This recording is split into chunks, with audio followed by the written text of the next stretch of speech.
What are some actionable items like the average everyday young entrepreneur can take to speed up that process, or to really like think and plan, as opposed to just like firing everywhere like a madman? Yeah, I'll go. I won't go as deep as I could go, but I'll go a little bit deep. I think spending more time reflecting is really important, right? We go.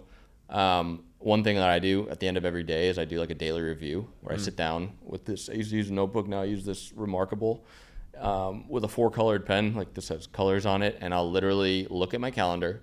I'll write, okay, woke up at this time, drank coffee, every detail, went to the bathroom, spent time with my son, went for a walk, had this meeting. And anything that I did that was good for myself, that was like I'm proud of, I write in green.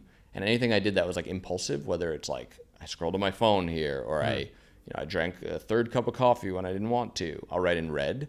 And then as I'm writing all these things, I remember, I got to email that guy, or I got to follow up on this thing. And then at the end of it, I grade my day, like anywhere from an F to an A+ on how I was that day, how aligned with my truth of who I want to be was I that day. I've never gotten better than a B+ in my life, and I've done this for probably 2 or 3 years straight. But it's like it takes, in life there's so much going on, and then you throw in like the media and all the means of communication. I think I get like 1,700 notifications a day on my phone on average.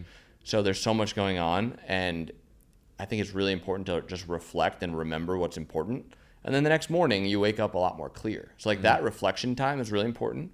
I also think the mornings are very important, where some days I'll wake up and I'll get right into work depending on what's going on. But I try to give myself space in the morning to realign with my truth. And that means different things to different people. In my case, I've been kind of on this spiritual path for probably 7 or 8 years, where I've kind of felt connected with a higher power, and things that are kind of words are too limited to explain. But I try to get there, and I get there by letting go completely, surrendering, being in the moment. And being in that moment, you experience something.